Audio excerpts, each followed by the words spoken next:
TRP তালিকায় সম্প্রতি এসেছে বিরাট পরিবর্তন। স্টার জলসার নবীনতম সিরিয়াল রাজরাজেশ্বরী রানী ভবানী কয়েক সপ্তাহের মধ্যেই বাংলার সেরা ধারাবাহিকের তকমা পেয়ে গিয়েছে। ইতিহাস নির্ভর সিরিয়াল শুরু থেকেই দর্শকদের নজর কেড়েছে, আর এবার সর্বোচ্চ টিআরপি নিয়ে বেঙ্গল টপারের স্থানও দখল করে নিয়েছে সিরিয়ালটি। এবার নতুন নায়কও পা রাখলেন জনপ্রিয় ধারাবাহিকে।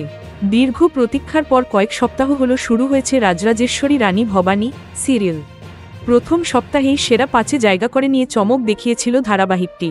এবার শটান প্রথম স্থানে উঠে এসেছে জলসার এই জনপ্রিয় সিরিয়াল। এবার এক বড় চমক এল গল্পে। এন্ট্রি নিলেন নতুন নায়ক। রাজরাজেশ্বরী রানী ভবানী সিরিয়ালে নতুন যোগ দিলেন অভিনেতা সায়ক চক্রবর্তী। রাজা রাজবল্লভ এর চরিত্রে এই সিরিয়ালে দেখা যাবে তাকে। এই ঐতিহাসিক চরিত্রটি নিয়ে ইতিহাসবিদদের মধ্যে নানান মতো রয়েছে। রানী ভবানীর সাম্রাজ্যকালে তার কী ভূমিকা ছিল সেটাই এই সিরিয়ালে ফুটিয়ে তোলা হবে বলে জানা গিয়েছে।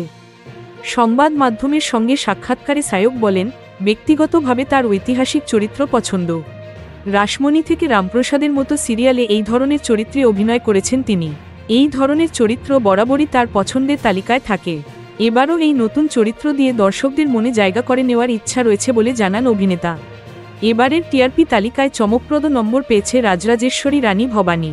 7.1 নম্বর নিয়ে প্রথম স্থানে জায়গা করেছে সিরিয়ালটি। আগামীতে নম্বর আরও বাড়িয়ে তুলতে পারে ধারাবাহিকটি, এমনটাই আশা করছেন দর্শকরা। Thank you so much for watching our videos. Please do like, share, and subscribe our channel.